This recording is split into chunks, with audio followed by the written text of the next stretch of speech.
ಹೊಸ ವರ್ಷ ನಿಮ್ಮ ಜೀವನದಲ್ಲಿ ಶಾಂತಿ, ನೆಮ್ಮದಿ ಮತ್ತು ಪ್ರೇಮವನ್ನು ತುಂಬಲಿ.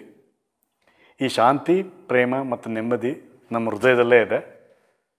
ಅದನ್ನು ನಾವು ನಮ್ಮ ಜೀವನಕ್ಕೆ ಮತ್ತು ಬೇರೆಯವರ ಜೀವನಕ್ಕೆ ತರಬೇಕು ಅಂತಂದರೆ ಅದು ಸಾಧ್ಯತೆ ಇದೆ. ಅದಕ್ಕೆ ನಾವು ಹೃದಯದ ಆಳದಲ್ಲಿ ಇಳಿಬೇಕು ಮತ್ತು ಅದನ್ನು ನಾವು ಹೊರಗಡೆ ತರಬೇಕು. ಈ ಹೃದಯದಿಂದ ಪ್ರೇಮ, ನೆಮ್ಮದಿ, ಶಾಂತಿಯನ್ನು ಹೇಗೆ ತರಬೇಕು ಹೊರಗಡೆ, ಇದ್ರ ಬಗ್ಗೆ ನಿಮಗೆ ಆಸಕ್ತಿ ಇದ್ದರೆ ನೀವು ಮಾಸ್ಟರ್ ಕ್ಲಾಸ್ ಧ್ಯಾನ ತರಗತಿಗೆ ಬನ್ನಿ. 2ನೇ ತಾರೀಕು, 3ನೇ ತಾರೀಕು, 4ನೇ ತಾರೀಕು. ಇಲ್ಲಿ ದಾಜಿಯವರು ನಿಮಗೆ ಇದನ್ನು ಯಾವ ರೀತಿ ಜೀವನಕ್ಕೆ ತರಬೇಕು ಅಂತ ಹೇಳ್ಕೊಡ್ತಾರೆ. Thank you.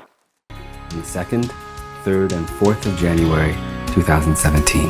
The link shown on the screen.